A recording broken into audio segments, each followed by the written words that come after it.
Okos kuari be aya santri magahan ngaji bener magahan tijan teh ketuhanan aya didinya teh pejabat embung aing ngaji kosku gengsi santri teh tamat SD acak aing mah kuduna ngajina ka dokter Rendus leg-leg ku sia dokter Rendus gengsi doang tak kan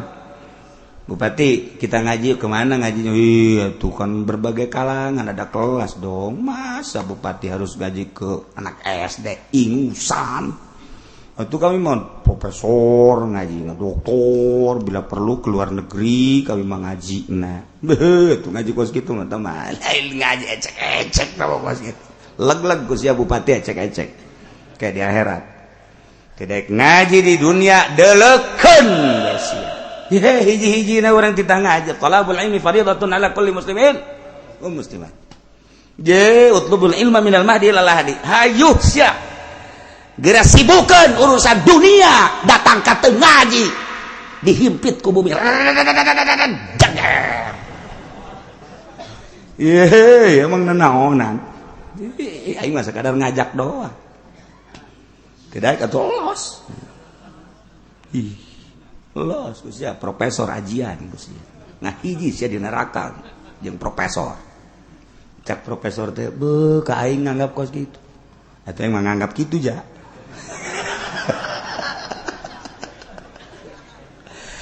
ekstrim amat nu teu bener maksudna bener teu siapa sok aju sensitif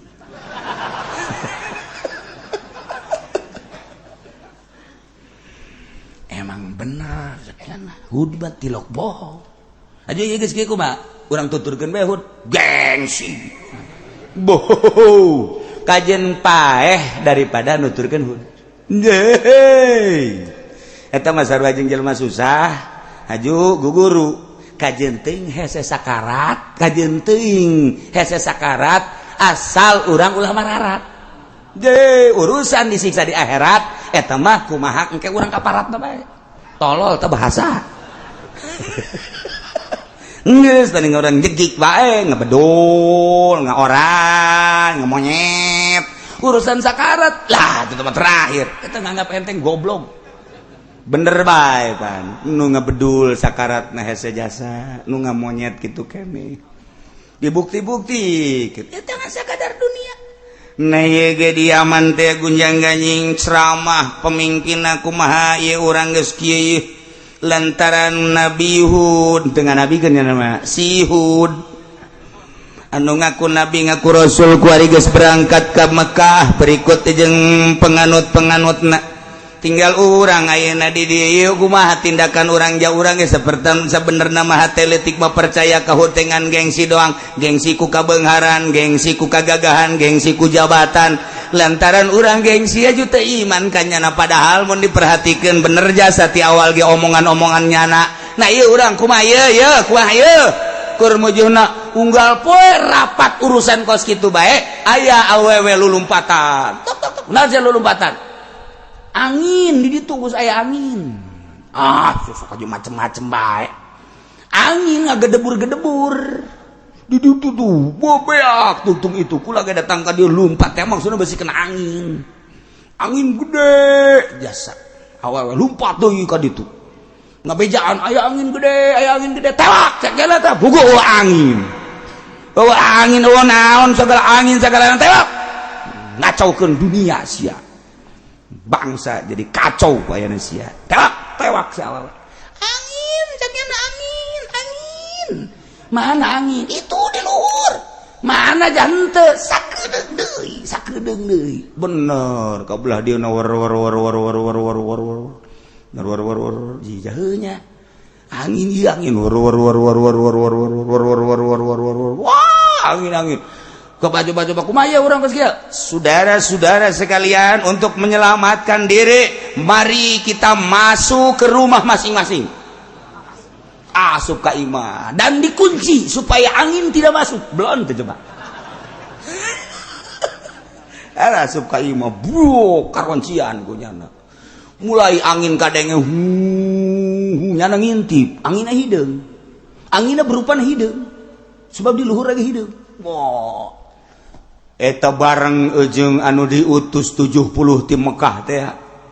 nyanat langsung pidato dulur iya kamarana sarepi amat kalau luar mana pamimpin iya kula ye tas di Mekah ye tas di ijabah doa ye tuh dah hidup di luhur pugu angin ngagedeber nyana ceramah tolol gitu asana kabalinger aduh cenah ieu baru hiji acan arasup ka imah merenan nyana ge kanu 70-an urang arasup yuk ka imah konsian yuk cek nyana teh ieu asana angin lain hujan ieu nyana ge boga rarasaan asup ka jero imah langsung mimiti hewan-hewan halali di angin teh nya gedenya hideungnya muter kadege suarana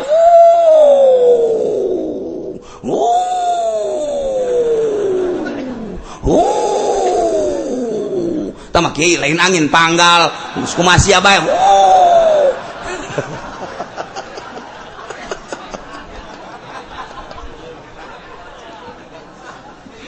ya Allah ya Rabbi angin di hidung tergede ngegelebug anu luar biasa tanpa aya caian tanpa aya nanaonan disebut narihul hakim angin anu hapa angin anu henteu disertai ku katiisan pan urang lamun keur cicing panas kemudian aya angin komo aya bintik-bintik cai mah nikmat nu aya ieu mah lain angin teh teu dibarengan ku nanon angin teh angin be kadeuleuh segala rupa hewan kuda geus mulai kalaluhur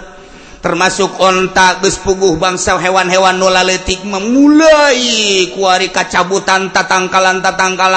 tangkal korma tangkal buah be kacapudan teu daek ka mana angin teh di dinya bae deui terus we muter we war kuari mulai geus beak hewan-hewan geus beak tatangkalan disaksian ku manehana wali berkaluhur si gudubrak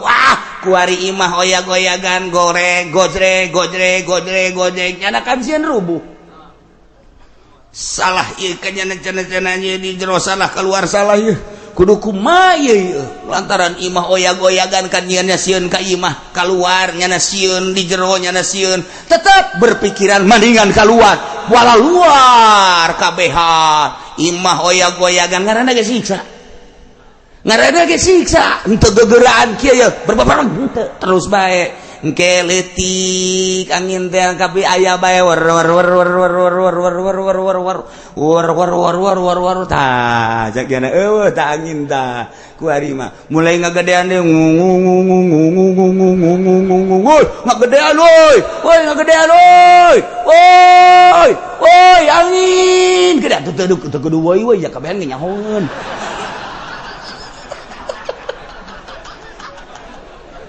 tarolol kau magar nya geledepan nya carowong pan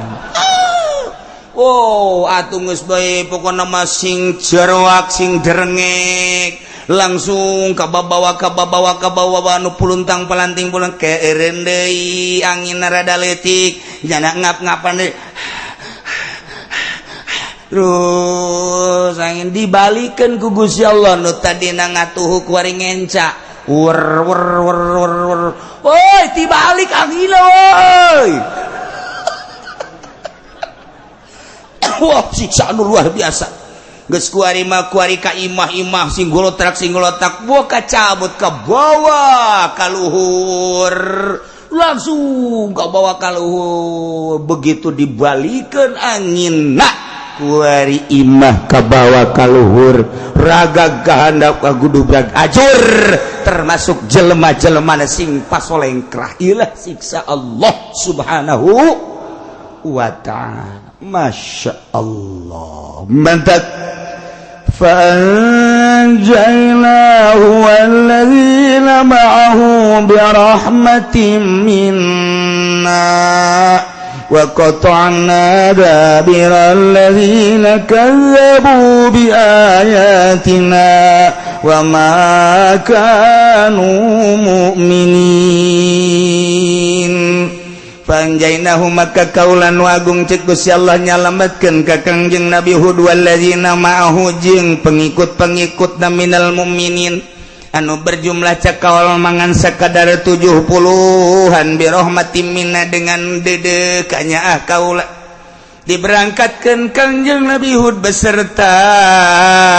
penganutna ka negeri Makkah nyana kuari mages aya di Baitullah tinggal kaum-kaum adua qatana dabirul ladzina kazzabu ku kaula disiksa kaum ade jelema nu ngabohongkeun ka ayat-ayat kaula disiksana fa ursilat alaihim rihul hakim digelabukeun dikirim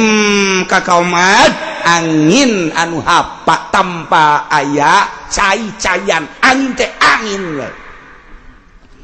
wa ma kanu mu'minin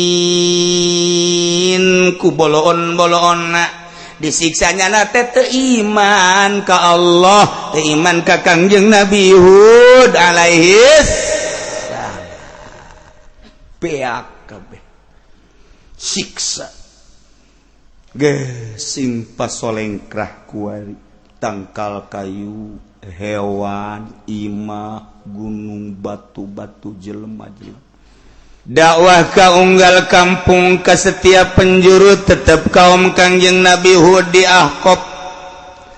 jelas tadi negara Yaman antara Uman jeung Hadramaut nu kuari keur mejeuna diacak-acak ku Syiah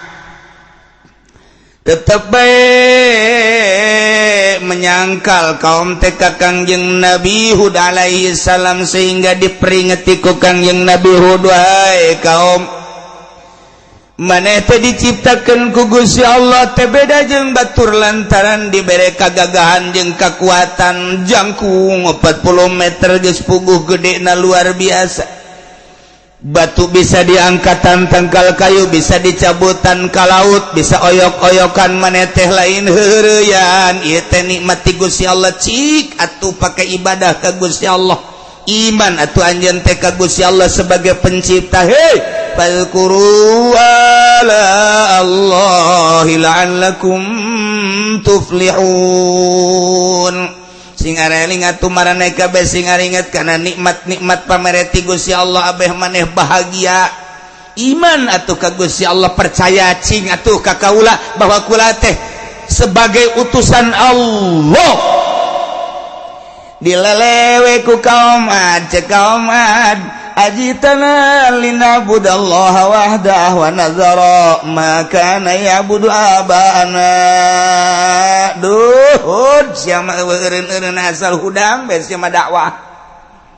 asal bentak beus sia mah kadengna ku aing ngajakan ka ditu bae ka pangeran nu teu urang nyaho teh nu teu kadeuleu mun ditanya di luhur apa dihandap cak sia lain di luhur lain dihandap lamun ditanya kaler kidul wetan kulon lapan cak sia mah lain di kaler lain di kulon lain di wetan lain di kulon di tengah tuh di tengah ke lain di mana atuh Hud hese aing mah kasia dileceh-leceh Hud ja urang teh pan boga pangeran titipan ti nenek moyang urang aya 3 ieu teh nu panggede-gedena pangeran teh pangeran Haba ieu mah gede jasa diciptakeun ku manehanana lamun nyana 40 meter eta jeun pangeran teh dileuyan setengah tina dadag pagadag nyana berarti tambah 40 meter tambah 20 meter eta nyieun patung 60 meter tangkal kalapa mah eleh dipuja-puji aya deui patung teh nu rada leutik ieu mah patung teh ngaranna patung Samud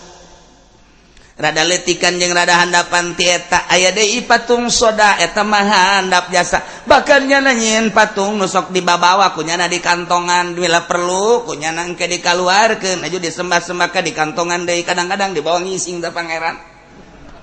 eta pangeran ku dieu teu berontak dibawa ngising pan bau meureun nya aju pan meureun nyana 40 naon garang-garang jangkungna 40 meter meureun taina sagede kumaha heuh maksudna teh pangeran ku cicing bae dibawa ku nyana malah ngomong nage Hud sing karunya ka pangeran urang keur mah nyana teu bisa beuntat teu bisa leumpah urang sok kayak geri teh kunaon tarolol teuing karunya hud pangeran urang titipan ti kolot-kolot urang ti nenek boyang urang maneh mangan sakadar ngajak teh tu ibadah teh iman teh ka ditu ka pangeran anu teu kadeuleun nu gaib teh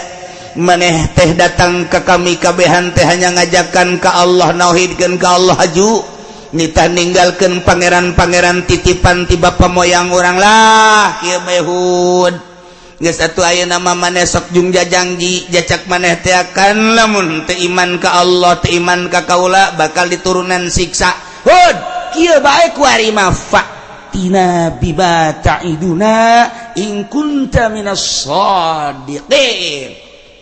jelaskeun buktikeun kebenaran maneh cek maneh mun kami teu iman ka pangeran nu ngaran Allah bakal disiksa buktikan turunkeun siksa ka kaula turunkeun siksa ka kami mun nya maneh rasul ayo bejakeun ka pangeran siaud turunkeun dekos kumaha coba ambu eta nangtagan anak kos kitu amat eta kan ka Kangjeng Nabi di Kangjeng Nabi urang ge tahun 2015 sarua bae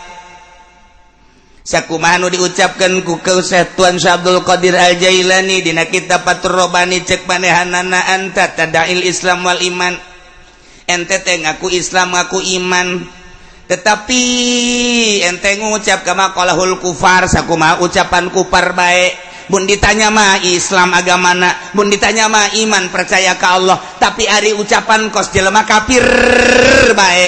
kumaha kafir ngomongna in hiya illa hayatuna dunya nahya wa namut eueuh deui kahirupan mah cak kafir teh kecuali kahirupan dunia geus kami mah teu percaya ka akhirat tah ente Islam ente iman tapi ente kos kafir bae lantaran di deuleu salat henteu ngeridit terus bae maling terus bae bobogohan terus bae ustad nge SMS ka jahe blon teh coba cak ustad teh we kiai teh mah lain blon cager berarti cager tak ustad kos gitu eta mah lain cager oper cager pengakuan nama Islam jeung iman tapi omongan nama henteu aing mah teu ngomong kos kitu kadeuleuna unggal poe sia hayu begitu hudang teh lain inget ka Allah inget tekan ka pagawean-pagawean teh kapan dunia inget teh ka bisnis-bisnis teh kapan dunia inget teh ka ladang-ladang teh kapan dunia ketika azan didenggungkeun pan sia mimipir henteu daya ka masjid pan eta teh seakan-akan hirup teh di dunia doang eueuh di akhirat mah mun nya ge nyana yakin ka akhirat pasti nyana neangan ketuhanan yang maha esa belajar memperbaiki diri wau ke diri ka Gusti Allah lamun nya aya akhirat di jero hatena yakin nyana bakal ngaji ka jeung kumaha ge sagasna ngaji bakal make nah kulantaran teu ngaji teu wau ka Allah teu make teu salat teu puasa teu zakat ayo bae korupsi saangen-angen nyana sakayang nyana berarti kama qalahul kufar sarua jeung ucapan kufar in hiya illa hayatuna dunya tanya ku urang hei dewan sia kunaon sih salat henteu tapi kan dia teu bareres tagara korupsi pan terus kunaon kitu ceknya na eueuh deui kahirupan mah kecuali ngan di dunia doang geus aing mangpeng jadi DPR ku aing ku ari endeup dimak-mak-mak-mekeun aji mumpung ge aing mah teu ngomong kos kitu seakan-akan ngomong kitu lantaran nyana teu ngopenan ka alam akhirat urang mapan ku ari ieu mantak daek ngaji ge lantaran teu boga duit lain-lain nu mantak daek ngaji ge lantaran urang inget kumaha aing ke geus bae di kuburan kumaha ke aing lamun dihudangkeun ti kubur digiring ka masar kumaha ke aing lamun ditimbang mizan kumaha ke aing lamun dipasangkeun jembatan Siratal Mustaqim kan berarti urang rawong ka ditu mantak daek ngaji ge ieu teh urang keur dimensina dimensi alam nu itu nu keur di puncak mah keur aya di dimensi alam fana keur aya di alam nu rusak nu di Bali ku ari teh pejabat mobil aya duit boga ku ari teh keur liburan di puncak ku ari keur liburan di Lembang ku ari keur di liburan nu aya di Bali nu ka Singapura sagala rupa eta teh pamimpin urang sok henteu kumaha ieu nagara lain ngararaji ayo da kumaha teu nyahoeun kana ketuhanan yang maha esa nya eta orang dipimpin ku nyana nu kuarit nyana keur liburan. Apa liburan teh di hotel? Apa di hotel teh tetepan tempat ibadah? Tuh sia seuri berarti sia ngarti. Kok yang dipancing berarti sia ngarti tah berarti. Lah urang jaritakeun hotel tempat ibadah hehe. Sedangkan pemimpin orang kira di hotel, di Bali di hotel, di Singapura di hotel, nu ka Belanda, nu ka Amerika di hotel eta teh nu mimpin urang di jerona urang.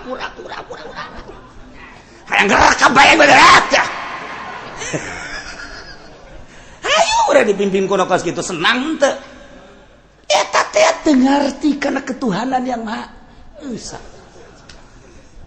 Wajar kurang gak dia sia gitu balik di Singapura kayak dia ditatar kieu bae cicing sia di dia sia boga mobil teh dipajak bolon sia pajak teh kami ye aing mah diperet ku sia datang ka luar getih aing sia mah hahehe di ditu hayo awewe nu ku sia di Bali nu mana ye pan kitu amat lain kitu amat ngaku sia dia teluh siapa aing leuwih teh lain leuh ka sia tungtung lamun teluh-teluhan bae. Ayo keur carita lamun urang ngabuktikeun bahasa nyana berpancasila ketuhanan yang Maha Esa kuari liburan muacet kamari pajumah kala luar bangsa Indonesia nu baroga mobil eta teh pejabat-pejabat anu digaji ku urang etis apa henteu sih nyana berpancasilana etis apa henteu tinggal ditajong bae ku urang ainya mas ya berpancasila atuh matak laon wayah liburan di masjid dulur sadaya yuk orang kamarasin maca sholawat mumpung libur jakula sapopoe mah ieu teu kaburu ieu teh kaban negara urang yuk urang maraca sholawat sing menangkeun 4444 yuk abe urang pararaeh di masjid yuk bae pejabat tuh kitu ti DPR na eueuh ti PNS na eueuh eta pola pikirna berarti in hiya illa hayatunad dunya teu ngomong nya sakumaha omongan kafir bertingkah sarua jeung ngomong eueuh deui kahirupan baca kere kecuali kahirupan dunia bang meungpeung liburan dong dadah rakyat dia teluh siapa aing ngadadahan aing goblok meureun jadi aing mah teu ngadadahan seakan-akan cek ahli nuzor mah seakan-akan ngadadahan eta teh man taqawala biqaulin fa idda'asihataha wa man tahawala bihalatin idda'asihataha wa husnaha sahaja lemah nu berucap berarti nganggap ucapan eta teh bagus cak nyana sahaja lemah bertingkah berarti eta teh nganggap tingkah eta teh bener jeung bagus cak nyana atuh aya koedah-koedahna cek ahli nuzor berarti nyana teh seakan-akan ngadadahan urang seakan-akan sanajan henteu dulur di ari mah bae nya jasa mah rakyat aing mah endeu ka puncak kelanan sakedeung di ditu urang encek geus nungguan aing dadah rakyat endeu teu diteluh kumaha ku urang geura paeh sia moal disalateun ku aing sia lah cenah ngancam kos kitu ye kecil teh mah ulah dianggap kecil sia lah cenah ke sholawat na gede mah daek cenah ki ucim ye emang aing butuh sholawat tapi kan lamun ku Allah teu dipaskeun mah hese bae jelema sugih dah babari cenah kiai mah jeung santri mah gas pokona asal dibere duit bae ge daratang kabeneran urangna keur eueuh teu dipetakeun ku Allah da kumaha nyana paeh urang keur eueuh da kumaha atuh emang kumaha eta mah urusan Allah deh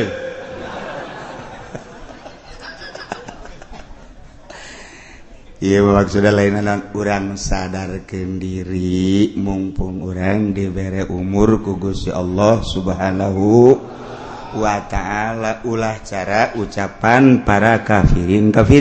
nunya nama hirup tengan di dunia doang geus mak di dunia meujeuhna kafir mah kitu teh lantaran nyana teu boga kayakinan ka akhirat ai urang mah boga kayakinan ka sing harade Hud jangan ngajakan ibadah doang iman yang ibadah ke pangeran nu ngaran Allah haju tidak ninggalkan pangeran anu geus puluhan tahun ratusan tahun titipan ti nenek moyang tah Hud buktikeun omongan sia turunkeun siksa bejakeun ka pangeran sia siksa kitu kami kabehan ambo Idinya lah cekang yang Nabi Hud qad waqa alaikum mir rabbikum rijsun wa ghadab. Lamun kitu petak maneh teh kitu kahayang maneh teh atuh pangeran mah maha nguninga maha ngarungu maha sagala-galana. Yakin jeung jelas qad waqa nyata alaikum karanjeun kabeh mir rabbikum ti pangeran aranjeun yakna Allah rijsun siksa wa ghadabun jeung bebendu siksa keneh.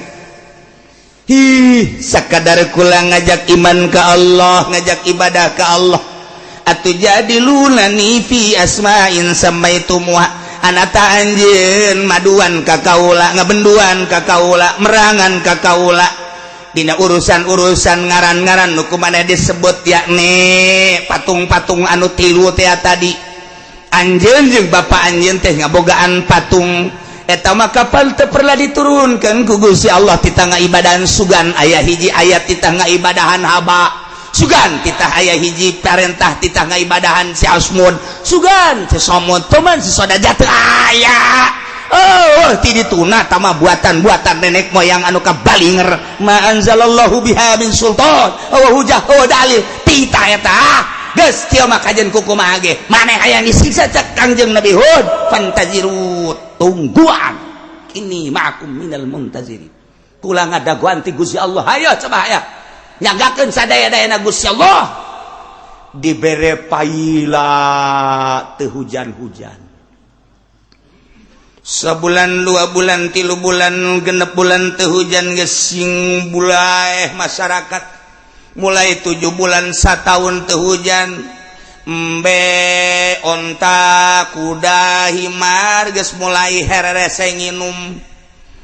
ningkat warika 2 tahun teu hujan-hujan manusia geus carang mandi kuari madiaman saat eta hese jasa kesulitan segala rupa lantaran eueuh hujan terbukti kuari jelema sing hararewas kabeh ieu meureun siksa teh nya eueuh hujan ya leh cak penggede-penggede can siksa kos kieu mah encan embe geus loba nu paraeh di gunung onta geus loba nu paraeh kitu keneh kuda berbagai hewan geus loba nu paraeh lantaran henteu bisa ngarinu kitu keneh jelema ge loba sing geletek tapi tetep bae teu daek iman ka Allah teu daek percaya ka Kangjeng Nabi Hud alaihis naik ka 2 tahun setengah beuki parah bae ku ari mah naik ka 3 tahun nyana ngayakeun musyawarah cek badehanan aja eueuh deui kapan doa nu paling manjur mah kan di Mekah kabeh ge aya Baitullah tuh ujung-ujungna ka Baitullah keneh jok urang utus ku ari mah sanagara harita teh diutus sabaina rajulan 70 lalaki bi amsalikum anu pohara hararebat dipilih ku manehanana 70 untuk berangkat ke tanah suci Mekah ngadoa supaya turun hujan baheulana berangkat dipimpin ku ngaran Kil bin Nadar berangkat ke Mekah langsung tawaf orang kafir ge tarawaf di baheula biasa beres tawaf langsung nyana ngadoa ka Gusti Allah ya Rabbi ya Rabbi pangeran abdi skini turunkeun hujan ka abdi makun tataskib sakumaha nu Gusti teu pernah nurunkeun hujan ka kaum Ad iskihim ya Allah turunkeun hujan ka kaum Ad maksudna anu geus sababaraha taun diitung ku abdi salasa sanatin teu pernah hujan iskihim ya Allah ya Allah ya kunaon minta ka Allah sarua aya ditita iman ka Allah henteu iman tapi minta ka Allah kabalinger ngantungtungna heulanan ceknya teh demi pangeran haba demi pangeran asmud demi pangeran soda jeung ditambahan ku pangeran-pangeran nu aya di tanah suci Mekah pangeran-pangeran nu di berbagai negara caknyana batu-batu patung-patung coba kami minta turun panghujan kentuh kaum Ad nu geus 3 tahun teu hujan tiba-tiba langsung reuk aya di luhur poe pohara jasa ta doa tuh sing taraweh diijabah doa hebat pangeran lain sembarangan aya suara dari di luhur wahai yaki nu ngadoana kan kikil ngaranna lain kikil heh teteh ya tingali kumaneh di luhur awan tingali di dulu ku kabeh anu 70 kot ka luhur kabeh bunga cek suara aya sabaraha rupa di luhur teh tilu hiji baydo dua hamro tilu sauda aya warna putih warna berem warna hidung cak suara hayang nu warna mana ieu nu hendak diturunkeun langsung kil ngomong sauda lantaran sauda mah painaha aksarum sebab pangloba-lobana nurunkeun cai di mana-mana jeung dikti baheula ge ieu adalah mega mendung nu hideung mah geura-geuraan cak suara maneh nu 70-an iringkeun kami ka negeri aman setelah maneh menta nu hideung cepet dieuwekeun nu putih jeung nu beureum lah tinggal hidup bunga kabeh cap berangkat di Mekah ka negeri Yaman naik kuda koplak di luhur awan terus-terusan Masya Allah nyala geus bunga jasa geus tere datang ka deket Yaman orang Yaman nage pemimpin Yaman saat eta geus deuleu tuh nu kurang ditunggu-tunggu teh atuh deuleu di luhur tuh banahun brojol hud aya naon hud deuleu tuh pihujaneun deuleu doa kami pemimpin kami nu dikirim ke Mekah ka Baitullah ka Ka'bah tuh terbukti tuh keur berangkat ka dieu tuh deuleu Kanjeng Nabi Hud ge kaget jijah heunya cak Kanjeng Nabi Hud mah hujan gede bakal hidung ke hidung pohara wah aing beuki dilecehkeun bae cak aduh aing rasul pan ieu mana tuh jadi kieu sakieu Kanjeng Nabi Hud langsung sujud ka Gusti Allah blak la ilaha illa anta subhanaka inni kuntu minaz zalimin fastajabna lahu wa najainahu minal ghammi wa kadzalika nunjil mu'minin langsung udah ngadoa ya Allah ya Rabbi mun bahasa urang mun bahasa Arabna panjang nawir qalbi ya Allah cahayaan hati abdi ilhaman abdi bere mujizat abdi ya Allah ieu nu keur iring-iringan mega nu hideung abdi hayang nyaho peneranganana Gusti Allah supaya ieu jelas abdi teh ieu utusan Gusti langsung seketika eta ya Hud anjeun jeung pengikut anjeun nu iman ka anjeun jeung ka kaula keluar ti nagara Ahqaf ti nagara Yaman berangkat ke Mekah anjeun bebeja maneh ka umat maneh bahwa maneh teh dek berangkat ka negeri Mekah dek nyalamatkeun diri berikut jeung nu iman ka kaula sebab bejakeun ieu nagara da disiksa gitu ya Allah ya Rabbi langsung Kanjeng Nabi Hud marahmai beungeutna aing asli rasul ya pedenya mah waduh okas urang wiridan izqala yusufu haju ayate apa mantepan tunduk lu sama gua lu langsung nyala saudara-saudara kaum Ahqaf saudara-saudara kaum Ad yang berada di negeri Yaman itu nu hideung di luhur lain hujan siksa kula geus aya instruksi ti Gusti Allah bahwa kula jeung penganut nu iman ka kaula jeung ka Gusti Allah geus titita keluar sahabat nu percaya ka kaula bahwa kula sebagai rasul saha nu percaya ka Gusti Allah bahwa Allah teh sebagai khalik yuk urang berangkat titah ka negeri Mekah nyalametkeun awak yuk silakan berangkat mulai numarilu 1 2 3 4 5 genep 7 dihitung cuman aya sabing bilangan anu dikirim kunyana cuman 70 saeutik Kangjeng Nabi Hud eta dakwah 100 tahun ngan menang 70 urang ye atuh urang mah kuari ye nyeun pondok pesantren di imah satahun 2 tahun aya meureun santri 10-an terlalu loba teuing eta ge terlalu loba teuing 10 kuduna mah 2 ya 10 loba teuing eta dibandingkeun 100 tahun kan boga 70 berarti kan setahun hiji kan teu atuh 10 tahun 100 tahun kan boga 70 berarti ayeuna 70 bagi 100 sabaraha cepat tuh aing mah bukan murid Barodo Jasa heran 10 tahun gitu hiji acan berarti sapotong mulai berangkat disaring-sarikeun ku urang Yaman hod dek ka mana Mekah nek naon nyalametkeun kami mah tina siksa saha nu deuk nyiksa Allah mana siksa tuh nu hideung hujan tamat tiba heula ge hujan lain ku lagi si bere mujizat ku Gusti Allah titah berangkat indit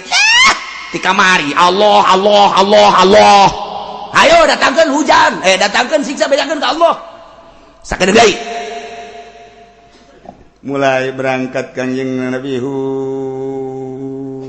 tetap kaula ngajak bae terakhir ieu ka umat kula mangan sakadar titah dakwah ku Gusti Allah itu nu hideung melegbeg di luhur teh eta teh lain hujan ternyata bakal jadi siksa kaula mangan sakadar ngabejaan bae bagi nu iman anu percaya yu urang salametkeun awak urang ka negeri Mekah aya geus kira ulah loba amangun ngabasokak ngelulu biar berangkat sia salametkeun awak sia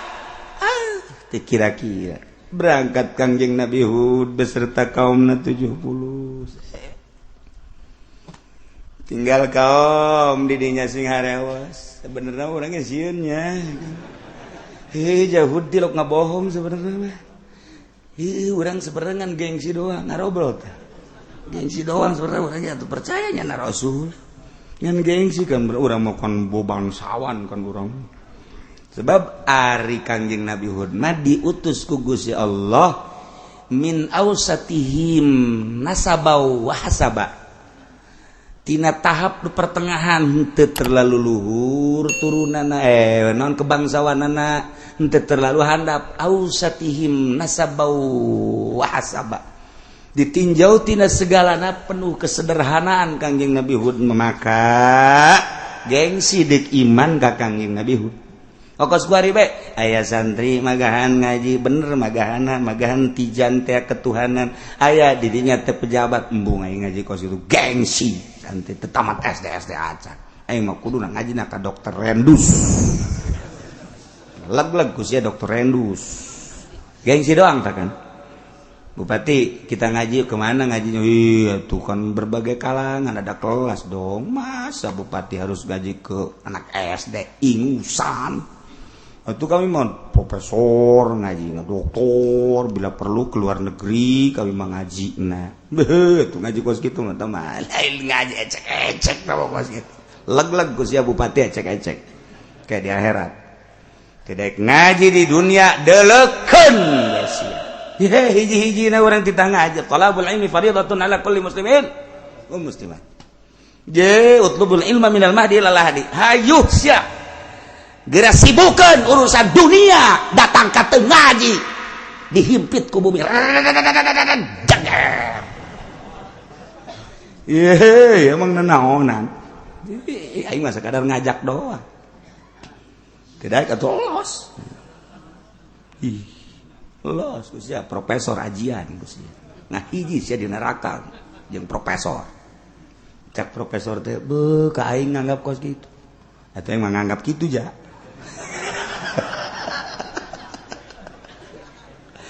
ekstrim amat teu bener maksudnya bener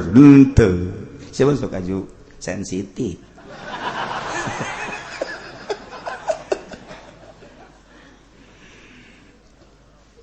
kabeh ngararoblol dulur kabeh hancak pemimpin-pemimpin di negeri aman ieu Uhud geus berangkat beserta penganut-penganut na urang ditinggalkeun sedengkeun tiba heula ge kapan Uhud teu pernah bohong naon nu diucapkeun ku nyana nyata-nyata urang kuari ditinggalkeun ku nyana jurang ieu cak nyana itu nulu di luhur nu hideung teh cak nyana siksa lain hujan kumaha ieu tindakan urang geus kieu ye dulur kabehan cari cingga emang bener Hud tilok bohong aja ya guys kieu kumaha urang tuturkeun bae Hud gengsi boh kajen paeh daripada nuturkeun Hud eta mah sarua jeung jelema susah aju guguru kajen teuing hese sakarat kajen teuing hese sakarat asal urang ulah mararat urusan disiksa di akhirat eta mah kumaha engke urang kaparatna bae tolol teh bahasa geus tadi urang jegik bae ngabedul ngaoran ngamonyet urusan sakarat lah itu tempat terakhir eta nganggap enteng goblok bener bae pan nu ngabedul sakarat na hese jasa nu ngamonyet kitu keneh dibukti-bukti eta mah sakadar dunia nah ye ge diaman teh gunjang ganjing ceramah pemimpin kumaha ieu urang geus kieu lantaran Nabi Hud dengan Nabi kan nama si Hud anu ngaku Nabi ngaku Rasul kuari geus berangkat ke Mekah berikut jeung penganut-penganutna tinggal urang ayeuna di dieu kumaha tindakan urang ja urang ge saperti sabenerna mah hate leutik mah percaya ka hutengan gengsi doang gengsi ku kabeungharan gengsi ku kagagahan gengsi ku jabatan lantaran urang gengsi aju teu iman ka nyana padahal mun diperhatikeun bener jasa ti awal ge omongan-omongan nyana nah ieu urang kumaha ieu kumaha ieu keur mujuhna unggal poe rapat urusan kos kitu bae aya awewe lulumpatan tok tok tok naon lulumpatan angin di ditu geus aya angin susah aja macem-macem bae angin ngagedebur-gedebur di ditu tuh bobeak tuntung itu kula ge datang ka dieu lumpat teh maksudna beusi kena angin gede jasa awewe lumpat deui ka ditu ngabejaan aya angin gede tewak cek geuna teh bugo angin naon segala angin segala tewak ngacaukeun dunia sia bangsa jadi kacau bayana sia tewak sia angin caknya angin mana angin itu di luhur mana jante sakedeung deui bener kabelah dieu war jijaheunya angin ieu angin angin coba kumaha urang geus kieu saudara-saudara sekalian untuk menyelamatkan diri mari kita masuk ke rumah masing-masing asup ka imah dan dikunci supaya angin tidak masuk belum teh coba asup ka imah bro karoncian ku nyana mulai angin kadenge nyana ngintip anginna hideung anginna berupa hideung sebab di luhur lagi hideung wow eta bareng ujung anu diutus 70 ti Mekah teh nyana langsung pidato dulur ieu kamarana sarepi amat kalau luar mana pamimpin ieu kula ieu tas di Mekah ieu tas di ijabah doa ieu tuh deuleuh hideung di luhur pugu angin ngagedeber nyana ceramah tolol teh cenah asana kabalinger jadi jelema aruh hiji acan arasup ka imah meureunan nyana ge kanu 70-an urang arasup yuk ka imah koncian yuk cek nyana teh ieu asana angin lain hujan ieu nyana ge boga rarasaan asup ka jero imah langsung mimiti hewan-hewan halali di angin teh nya gedenya hideungnya muter kadege suarana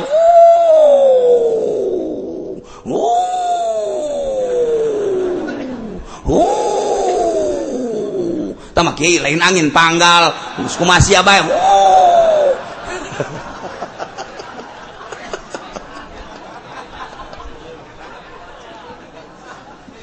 Ya Allah ya Rabbi, angin di hidung tur gede ngegelebug anu luar biasa, tanpa aya caian, tanpa aya nanaonan disebut narihul hakim, angin anu hapa, angin anu henteu disertai ku katiisan-katiisan pan urang lamun keur cicing panas, kemudian aya angin komo aya bintik-bintik cai nikmat nu aya ieu mah lain. Angin teh teu dibarengan ku nanon angin teh angin be kadeuleuh segala rupa hewan, kuda geus mulai kalaluhur termasuk onta geus puguh bangsa hewan-hewan nu laleutik memulai kuari kacabutan tatangkalan tangkal korma tangkal buah be kacapudan teu daek ka mana angin teh di dinya bae deui terus we muter we war kuari mulai geus beak hewan-hewan geus beak tatangkalan disaksian ku manehna wali berkaluhur si gudubrak kuari imah oyag-oyagan goreng gojreg nyana kan sieun rubuh salah ieu cenah-cenah di jero salah keluar salah ieu kudu kumaha ieu lantaran imah oyag-oyagan kan nyana sieun ka imah keluar nyana sieun di jero nyana sieun tetep berpikiran mendingan keluar wala luar kabehan imah oyag-oyagan ngaranna ge siksa henteu gegeraan kieu berbabarang henteu terus bae engke leutik angin teh kapi aya bae war tah jagana eueuh tah angin tah kuari mah mulai ngagedean deui ngagedean woi angin kada teu kudu woi ya kabehan nyahoeun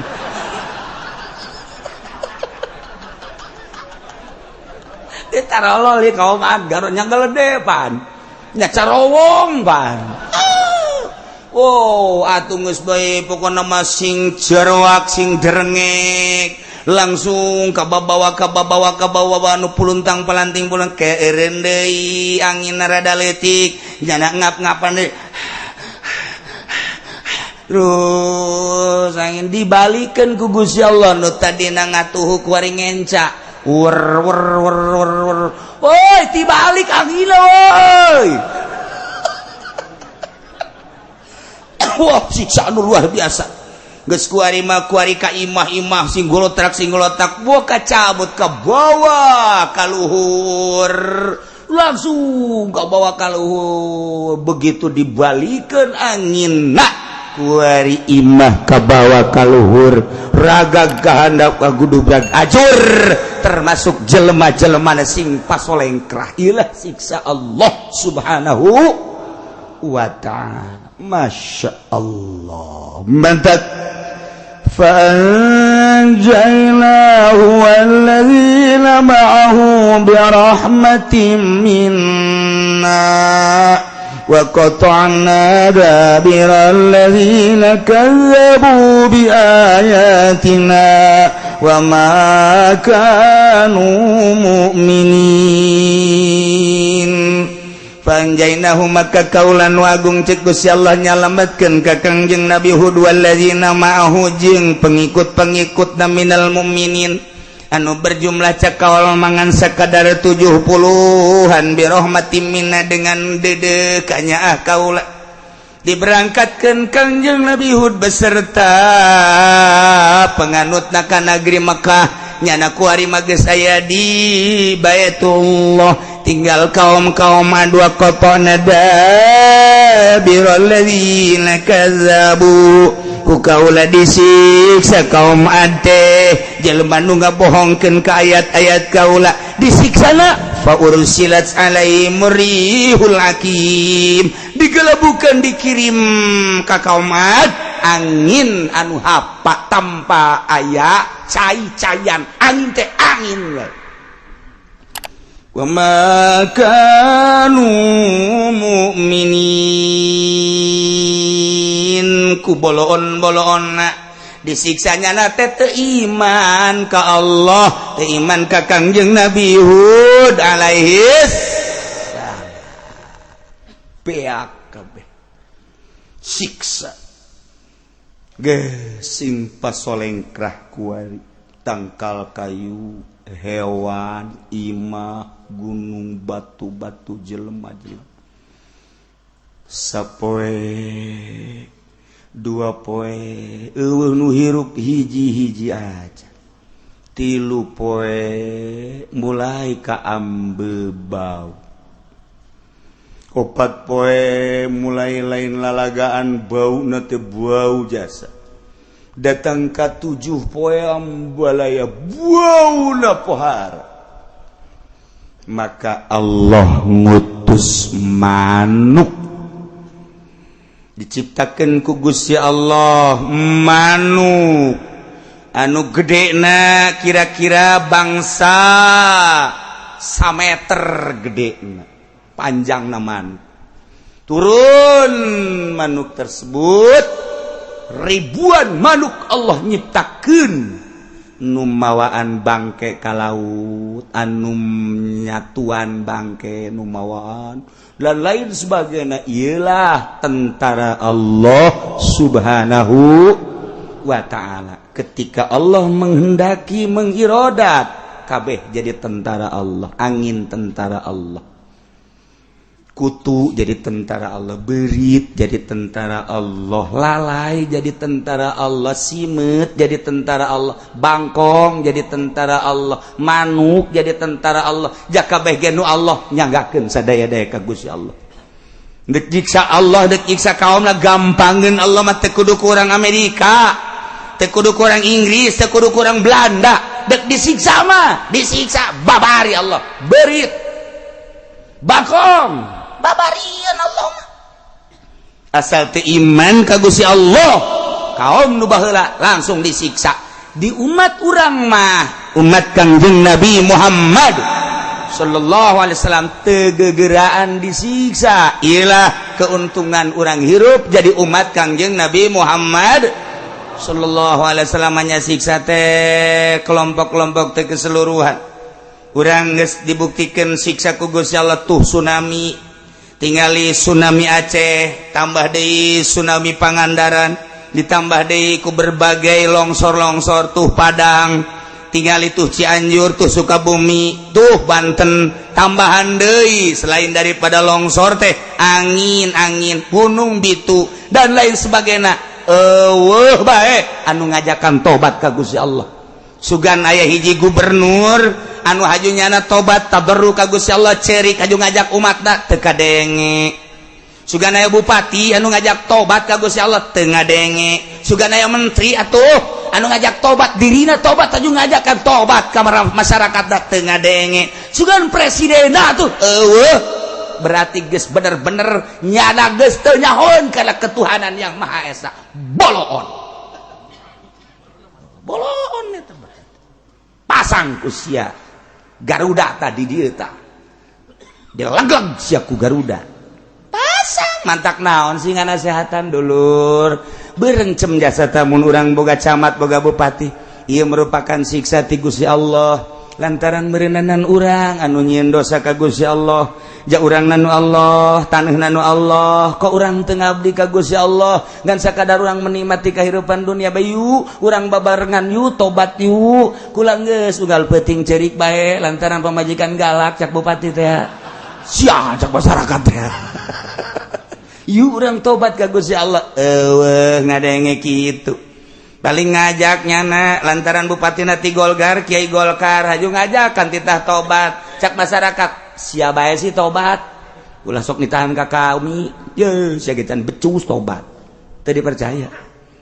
Ulah tuh lah Kiai Golkar lah coba Kiai PDI badugan aing ku sia tah sia memapan boga ieu naon kana-kana tanduk badugan ku tanduk sia bae heulanan teu dipercaya. Sugan ieu mah petilu ye lantaran ieu mah hebat petilu mah behe komo petilu tuh pemimpin sia ge tuh dibui. Ayo neuk mana atuh makana ieu kuari nu meujeuhna akibat daripada teu marejeuhna isieun bupati ge hayang ngajakan tobat gubernur ge hayang cuman isin rasa masa sih aing ngajak aing teu tobat atuh siana heula tobat henteu ieu terus-terusan bakalna selama henteu tararobat kieu bae terus bae digunyang ganjing ku Gusti Allah ke dibere deui kasuburan ke ditowo ke disiksa deui terus bae salila henteu babalik ka nu bogana ka Gusti Allah terus bae sia teu percaya aing nu bogana ca Gusti Allah abeh kanyahoan bawa aing nu bogana aing nurunkeun siksa ka sia Jakarta teureun-eureun di banjiran aya nu ngajak tobat eueuh mararah strategina bae strategina ieulah itulah bongkar ieulah coba ieulah eueuh bae nu ngajak taubatan nasuha eueuh ye kiai mah teu nyaho bae meureun jadi imah bae tuh jak kami di Jakarta istighfar emang tobat istighfar soekeun sumut sia ku aing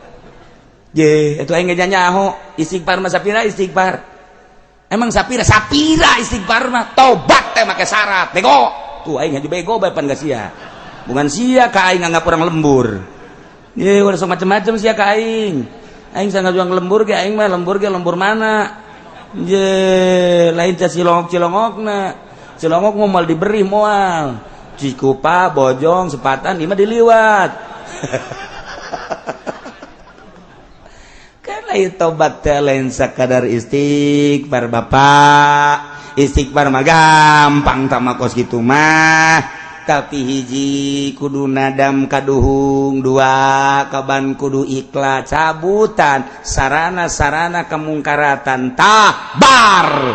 piceun tah naik klub piceun tah tempat-tempat mesum piceun tobatan coba di Jakarta pimpin ku gubernurna supaya tarobat sangkan ulah kabanjiran gubernur mana nu bisa mimpin tobat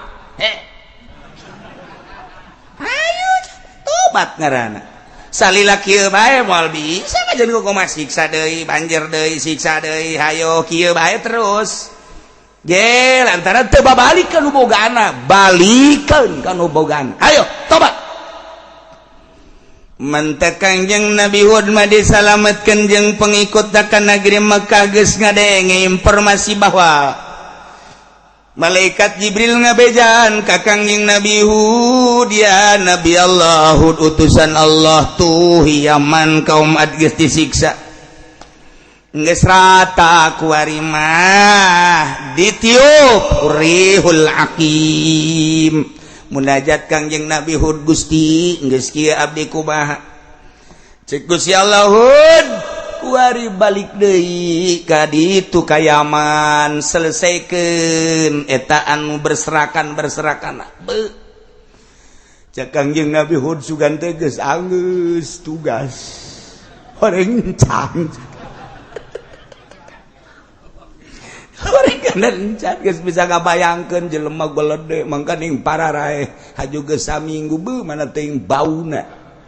ya aing teh nyelesaikeun deui bae atuh emang kos kitu Rasul mah ulah haju selesai satungtung hirup can selesai berarti tugas balik ayo orang ka Yaman berangkat 70 kilo ka negeri Yaman geus kaameuh hanyir beuh cek Kangjeng Nabi Hud cak pengikut-pengikutna ya Nabi Allah kurang terus ya terus cak Kangjeng Nabi Hud emang kunaon nanya terus ambean rada lain deui cek kitu aduh sarua aku lagi cek kitu kek kuang ke bae ge aya instruksi ti Gusti Allah ayo bae heulana ayo dibalalengker kabeh ku sorban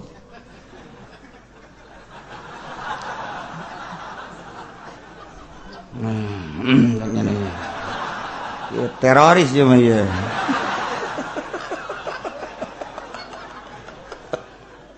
ya Allah jangan kumaha ya ayo terus cenah instruksi ti Gusti Allah terus 50 kilo beki ambreng-ambrengan terus geus teu kuat geus lain deui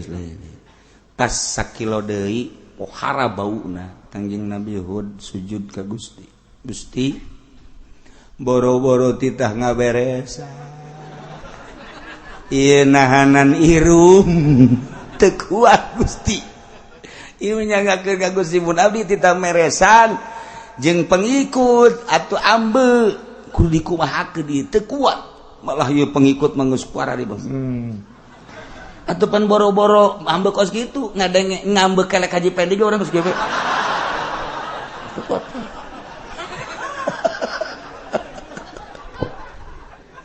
ya Allah jol malaikat Jibril alaihi salam tak assalamualaikum salam hot tugas laksanakan urusan bau ya cekel tak dibere kabeh sagegede kieu kafur dibere ngaranna kafur kayu kafur kita di dahar dibikeun ku Kangjeng Nabi Hud dahar gitu dahar tak masya Allah mayit seungit mayit teh eueuh bau ku ari mah tah bareng dibere eta eta lamun aya mantep jasa tah atuh mun bisa di SMS gua hari malaikat Jibril titah mawa eta mantep teh seungit awak jadi seungit kabeh jadi seungit kan berjuang ai bau mah hese kan mulai narwel ka Kangjeng Nabi Hud ieu rada sareungitnya bener sakeun kabehan seungit amat nya satu kabeh tina naon nya ieu teh horenganan ieu ti sorga kayu kafur ti sorga titah di dalahar seetik abeh ulah kaembe bau langsung datang kadinya berserakan luar biasa manuk loba kene Kangjeng Nabi Hud ngagrokeun pemimpin man tali datang ini burung Garuda apa bukan dari Indonesia ya budak can aya Indonesia mah can aya Indonesia masih kelem kene harita ditanya maneh manuk di mana abdi ciptaan Allah khalaqas samawati wal ard cak manuk maneh ka dieu diinstruksikeun ku Gusti Allah kula sebagai panglimana titah ngaberesan ieu ngan kula hayang kapanggih jeung Rasulullah nu ngaran Hud ieu can kapanggih anu bakal ngaberesan ieu adalah pemimpina Hud kula pemimpin ti Gusti Allah utusan langsung ngan sebagai makhluk manusana Hud can aya mana ieu teu bauheun teu budak aduh langsung dicekel gua Kang Nyabid ana Nabiullah Hud alaihi salam oh iya langsung manuk sujud asyhadu an la ilaha illallah wa asyhadu anna hudan rasulullah manuk syahadat si Ahok ente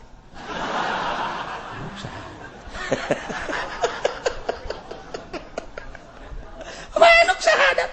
batu-batu kabeh maca syahadat hampura cek pemimpin kami siap untuk melaksanakan perintah yang pertama langsung dari Allah dan kami diinstruksikan oleh Allah setelah ketemu dengan pemimpin yang bernama Rasulullah Hud kami siap untuk melaksanakan tugas-tugas dari Rasulullah yang bernama Hud dibantu ku manuk waktu ngan strategina Kangjeng Nabi Hud nah ieu bawaan ka anu kayu ieu bawaan ka anu ieu bangke anu bawa ka gunung anu ieu ke gunung anu terus dibantu ku nu 70 we karari ngeunaheun nya urang nya ceknya aya manuk mantap sakira ngeunaheun perang ge urang mun carita perang Ababil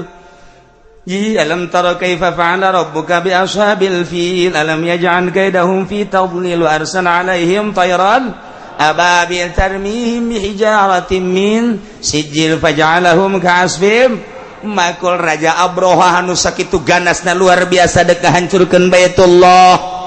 deuk saha nu bisa nahanan jeung ngalawan atuh nyanggakeun sadaya-daya Ki Abu Thalib ge sami bae nyanggakeun sadaya-daya abdi mah ngan sakadar ngurusan onta doang ai Baitullah mah ya nu bogana teh Gusti Allah nyanggakeun ka Gusti nu nyiptakeun Gusti nu ngurus abdi geus teu kawasa kudu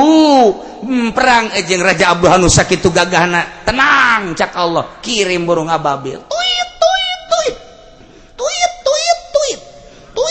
atuh asal manuk tuit bete teh loba nu pae siapa kumaha sih cakolot asal aya manuk tuit beh hayu gara hitungan ge di lembur aya hiji manuk eueuh ieu tuit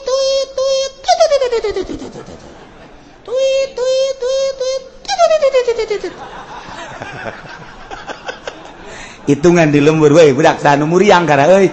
asana poe ieu ya ngeusan ieu emang kunaon tweet di saya tuh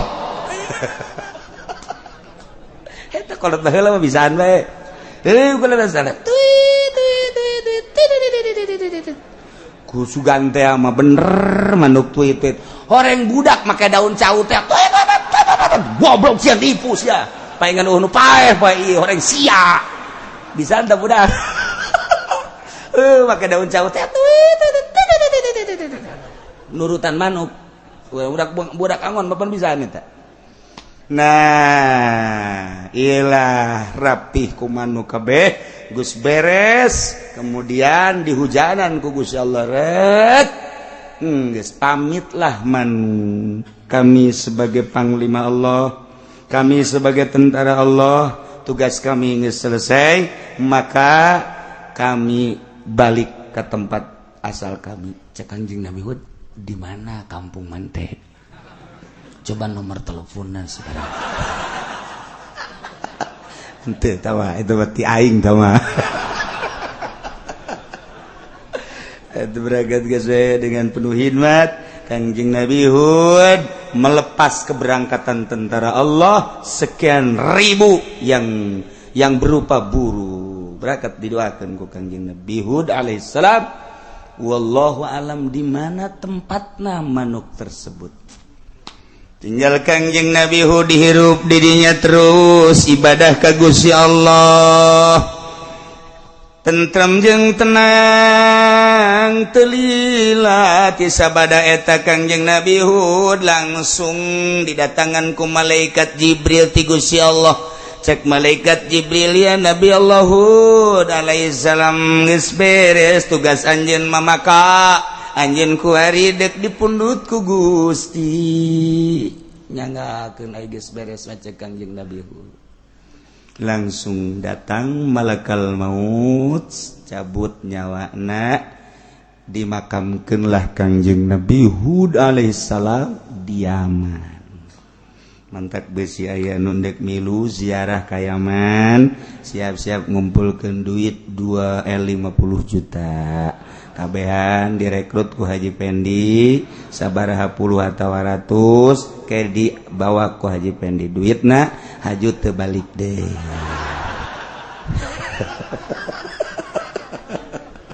ulah nyalakeun ku ulah haju 50 juta ke aya 100 urang betul 5 kali 100 sabaraha 5 miliar kan sedangkan imahna harga nangan 20 juta harga karung wayangan 15 juta mobil nu aya ge geus mogokan bae geus hese jang nyokotna paling ge babagi anak-anakna 12 sering hiji geus jalan Masya Allah direncanakeun hayang ziarah ke Hadramut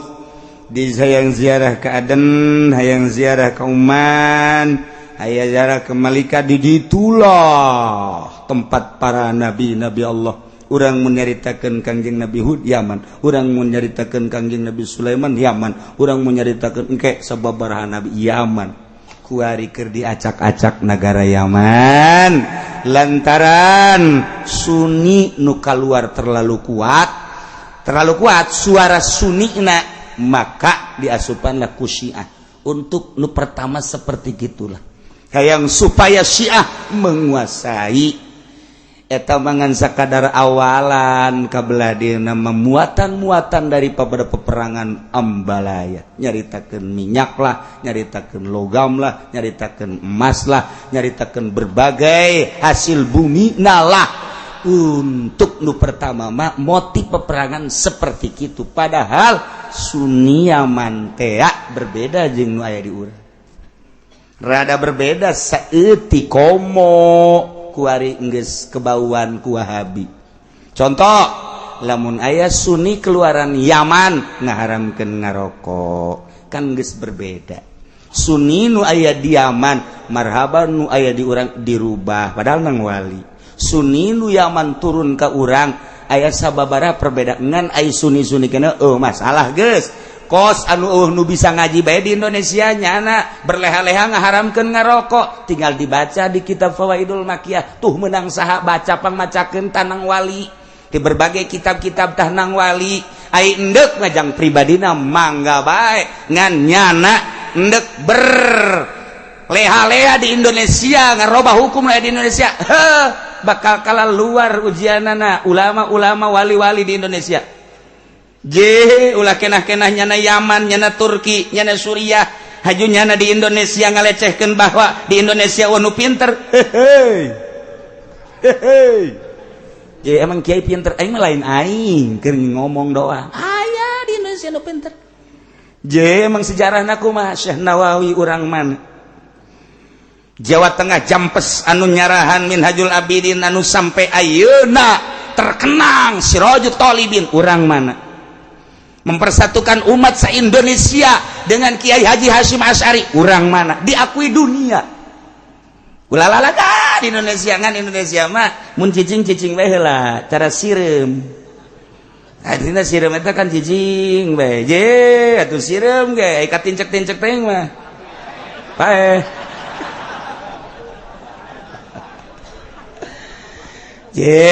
sejarahna ngalawan Belanda kiai diseret diserang datang ka pos dibuka dadana ku Ki Ahmad tembak saya urang mana eta ulah sambarangan kakarak bisa ngaharamkeun ngarokok aju nengkrek ulah endek ngaharamkeun sorangan bae atas nama supi tasawuf pek bae ngaharamkeun speaker atas nama pribadi tasawuf pek bae ketika dinasionalkan adu kekuatan mana alatna mana hadisna mana Qur'ana mantekan jeung munazarahan hudang ujana ulama Indonesia mah ulalalagan emang di Indonesia kumaha ditakuti ulama Indonesia anu pernah jadi imam haram sabaraha kiai di Indonesia lain lalagaan datang ka dongengna ulama-ulama nu di luar negeri ngimaman di Masjidil Haram nu hees tapi itu bagus soleh ngimaman di Masjidil Haram wabeh hees lain lalagaan padahal mah teh kudu tu bagus soleh kuari ge keur ngaji hees bae eta emang watak meureun tah mah ieu nyaritakeun sejarah sehingga ada Indonesia Bung Karno dunia mengakui Gus Dur dunia sampai saat ini diakui dunia ulah main-main ngan hartina pek bayu urang babarengan ulah sok haju bertengker-tengker kakarak jebolan ini jebolan cerita jebolan Turki di urang haju wae sabaraha jebolan Mesir anu haju di dieu lu halehe sikat ku ulama Indonesia mah di samping alatna hadisna dan lain sebagainya doana lain lalaga mampus ya kajen lu artinya mah aya pribadi mah mangga-mangga teh tapi lamun geus nasional mui ngaharamkeun ngarokok mui pan mui mah nagara disengsarikeun di Indonesia tumplekeun dalil sia mui ayo ngadu pokoknya teu kudu make jauh-jauh hujanana ku ulama Indonesia mah mui ngaharamkeun ngarokok dibere dalil iklam annal awamila fin nahwi mi'atu amilin cak mui ka mana ta dalilna pikiran ku sia aing teu ngarti pokona diulinkeun ku ulama Indonesia mah diulinkeun nu mantap kuari NU ambalaya cari cing be ulama na tenang lain berarti cicing nyayomkeun engke didoakeun ke heula kumaha carana sebab ieu mah kajen kumaha ge imah urang imah Sunni ieu teh di Indonesia anu nyeun kekuatan Indonesia deuleu sejarahna sanajan bari keur acak-acakan ke berarti keur dihadean ya imah rusak meureun jandelana rusak meureun lawangna haju kentengna eueuhan atuh imah ambalaya berarti atuh atuh teh nggak ngarubuhkeun doang berarti tetap lantaran ngarasa imah urang hadean heula coba atuh tang kentengna supaya rapih mulai emang kitu bae bangunan mah tuh ge rusak ke dihadean ke rusak organisasi ge sarua wari keur rusak atuh tetep lain berarti diantepkeun keur dideuleukeun urang omean yuk kitu kan di Indonesia nu mantak jang ribut eueuh di Indonesia mah tenang we heula kaut eueuh piributan di Indonesia eueuh dek ribut gegedean geus dek naon ribut jasia dek salat elos dek ngaji elos dek dahar bae elos dek naon diribut atuh sia teu meunang ge di nagara kawin 2-3 jas sia mah aing ge nyaho di Karawang boga di Subang boga geus udah loba omong. Tah urusan negara urusan sia mah urusan sia geus udah loba. Heuh nyaho tuh henteu jadi ribut. Di Indonesia mah mantak kembali deui urang ku ari ka kedaulatan bangsa Indonesia. Urang kembali bersatu. Yuk urang bangun Indonesia dengan ketuhanan yang Maha Esa. Kayahokeun aji kuari ku urang ketuhanan yang Maha Esa tanpa aya mendiskreditkan. Yuk dalam negeri, luar negeri, kitabna eta keneh, Quran, hadisna eta keneh, aya sautak saeutik perbedaan ulah sok digede-gedekeun menyatu demi keutuhan Indonesia. Geuleuh lalagaan Indonesia mah. Bake kasihan sote geus kituna tah asal geus. Hayo urang hiji. Wow. Ujianna nu tilok salat ti harap. Hayo. Hayo geus hokana perang. Salat henteu puasa henteu. Hayo geus terus. Eta resep di Indonesia kos kitu tah. Nah iyalah kaum ad selesai. Ieu jang itibar ka Kangjeng Nabi, bungah Kangjeng Nabi. Aing mah teu sabaraha panghinaan dibandingkeun jeung kaum ad. Orang kaum ad mah pohara jasa tinggal pang beberapa ka Kangjeng Nabi dongeng selanjutnya wa ila samuda akhahum sholiha urang dongeng kaum Samud dipimpin ku Kangjeng Nabi Shalih alaihi nu minggu hareup ngabesan rugi wallahu